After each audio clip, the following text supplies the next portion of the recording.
Be careful. Okay, there's 2 words of warning here. Number 1, this is the last line of defense. This is the firewall against distraction.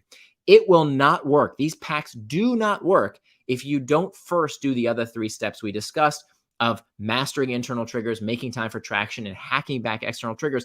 Do those 3 things first and then make these pre-commitments.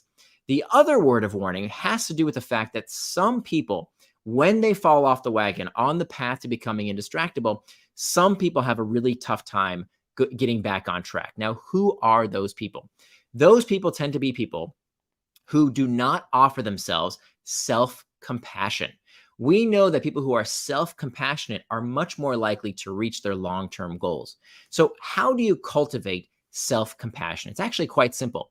The way to cultivate self-compassion is to talk to yourself the way you would talk to a good friend.